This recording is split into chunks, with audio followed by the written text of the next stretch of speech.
About an hour ago, we got a phone call from the executive response unit at Citibank, and they told us that we had been approved for a loan modification and that the sheriff's sale tomorrow had been called off, and that our payments would be about a third less per month of what we were paying, and that was that.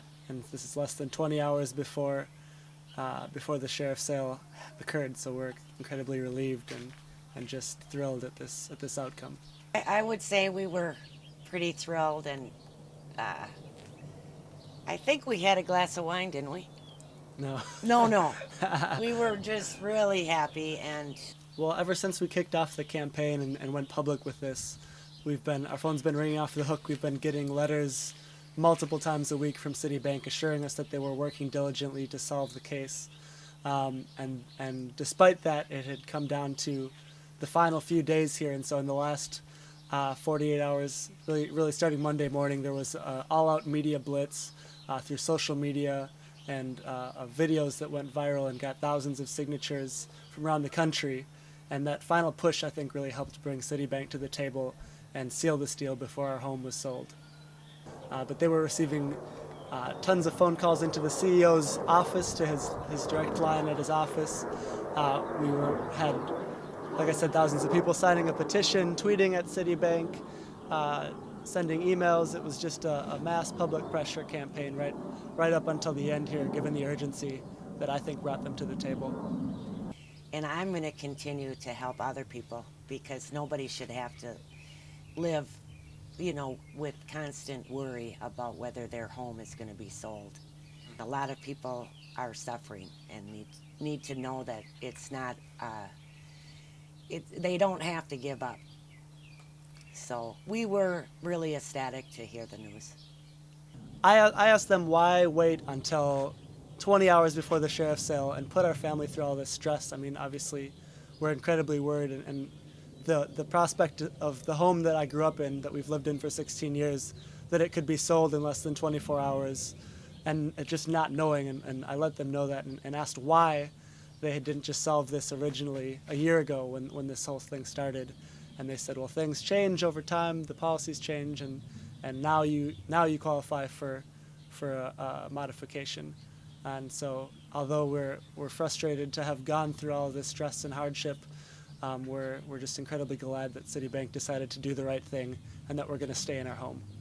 It's not very compassionate to turn people out of their homes, especially in a country that's supposed to be, one of the wealthiest countries in the world. And yet people are worried about whether they can keep a roof over their house, and then they have other obligations. So it's hard for you to try to fight them, and I think they should be negotiating with people, and I think there should be some regulations that require that to happen, because they don't have any incentive right now. It feels so good to know that I was able to help my mom stay in her home. She's sacrificed so much throughout my entire life for me and my brother and sister, to give us a better life than she had, to put us through college. And it just feels incredible that knowing that she's going to keep this home. I was kind of embarrassed, to tell you the truth, that I was in foreclosure. But as I got to go to some of these groups and talk to more homeowners, I realized that that's exactly how they want you to feel. They want you to be ashamed. It wasn't until they made the offer, Citibank, that Fannie Mae was put in the position to modify or to go along with that deal. Just like in Monique's case, U.S. Bank offered her a modification, and in that case, Freddie Mac was willing to go along with it. So really, we see the original lenders seem to be the correct target to pressure in these cases, to hold them accountable, to fix what they did wrong in not modifying it with the family in the first place. So at the same time, we do need to keep the pressure on Freddie Mac and Fannie Mae, who are blocking homeowners from getting principal reduction at all. Edward DeMarco, president of Freddie Mac, has repeatedly said in public that he's not going to allow homes to be modified and give principal reduction. And so we need that to happen as well. They need to change their banking policy to allow for some flexibility. You cannot fight the banks alone.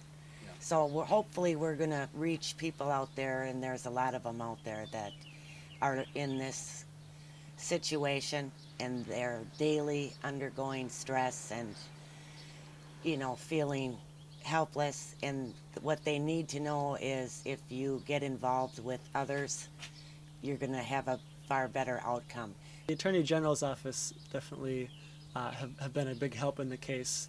They sent a letter to Citibank requesting a number of documents from them before they proceeded with the foreclosure proceedings.